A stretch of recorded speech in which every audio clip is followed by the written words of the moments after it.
Edgar and I were sort of railing against the collective, sort of the blandness of collectivism. You know, whether it's the NWA or it's the blanks, you know, there's always one person fighting against the forces of hegemony. Christ, I'm sounding clever in this interview.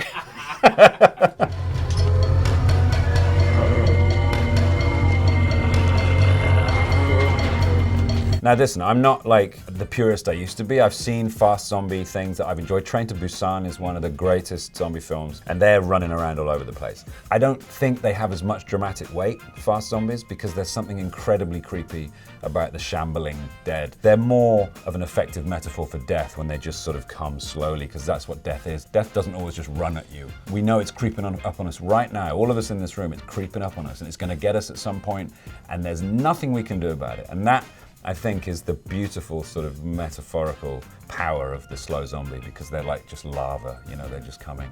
And there could be one in this room now and you could run around the room for hours on end avoiding it, making fun of it, poking it. Eventually you would have to go to sleep and it will eat you.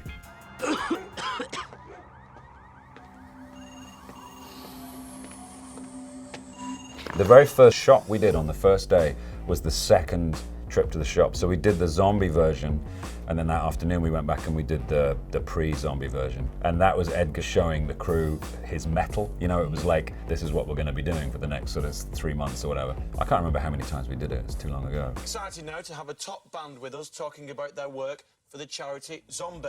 This is great. I can actually dispel this myth here officially. Okay. Chris is not in the film as a zombie. And I often see it crop up in like 5 things you didn't know about Shaun of the Dead. Chris Martin, he's not. He's in the very end of the film. Chris and Johnny Buckland came along and played themselves, sent themselves up as sort of, you know, zombie sympathizers running a charity for Zombaid, as it was called. And he appears on the TV at the end. But no, Chris Martin was not a zombie in Shaun of the Dead. Please stop writing that in lovely articles online.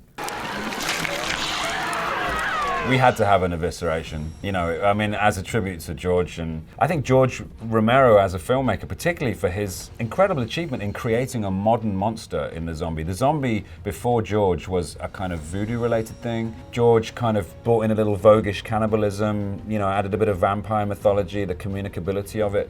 That was all George. So everything that's followed since then owes a huge debt to him.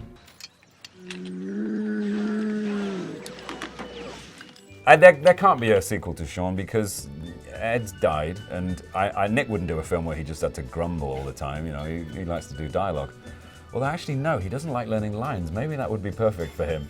Yeah, Shaun of the Dead is a complete story. You know, it has a beginning, a middle, and an end. There's obviously a place for episodic cinema, and we've seen that happen more and more in the last 20 years. I'm part of a few of them. But at the same time, it's important to remember the you know, closed narratives, and that film is a short form. It's you know, 1 hour and a half to 2 hours or whatever, and that's the end of the story. It doesn't need to be told again.